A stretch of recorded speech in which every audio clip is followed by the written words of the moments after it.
বিসমিল্লাহির রহমানির রহিম। সম্মানিত উপস্থিতি এবং মিডিয়ার গায়ক কর্মীরা সবাইকে সংগ্রামী সালাম, আসসালামু আলাইকুম।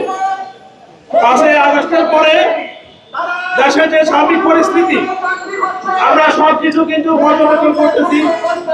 অন্তর্বর্তী সরকারকে কেউই রেসপন্স দিচ্ছে না। সবাই এক একটা প্রোগ্রাম, এক একটা সংগ্রাম, প্রতিদিন লাগাতার কর্মসূচি দিয়ে যাচ্ছে। তাই আমরা নোয়াখালী বিভাগের জন্য দাবির জন্য আমরা যে নামছি রাস্তায়, আমরা আরো আমরা একটা প্রোগ্রাম করছিলাম এফএস ক্লাবে এবং সারা নোয়াখালী ব্যাপী, নোয়াখালী, লক্ষ্মীপুর, ফেনী এবং চাঁদপুর সহ যারা নোয়াখালীর সাথে বিভাগের সাথে ঐক্যমত পেশ করছে, প্রত্যেকটা জেলায় কিন্তু প্রোগ্রাম হচ্ছে নোয়াখালী বিভাগের জন্য। তাই আমরা চাই নোয়াখালী বিভাগ বাস্তবায়িত হোক এবং নোয়াখালী সবকিছু সার্বিক দিক বিবেচনা করে নোয়াখালীর যে অর্থনৈতিক অবস্থা, বাংলাদেশ পুরো থেকে নির্দেশিত বাংলাদেশের টাকার ঘরে অবস্থান আছে নোয়াখালী। আর এই নোয়াখালী বিভাগ আমরা চাই, নোয়াখালী বিভাগ যেন হয় অতি দ্রুত। আমরা চাই না এই সরকারকে বেকায়দা ফেলতে, বিশৃঙ্খলা সৃষ্টি করতে। আমরা চাই অবশ্য যেন সরকার আমাদের দিকে সুনজর দেয়।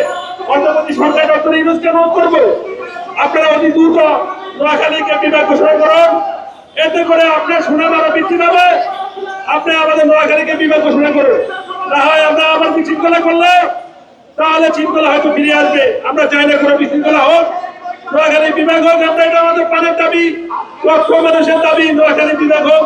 নোয়াখালী সার্বিক পরিস্থিতি উন্নতি এবং প্রবাসীদের দিকে লক্ষ্য করে নোয়াখালী বিভাগ হোক, এটা আমাদের সকলের কাম্য।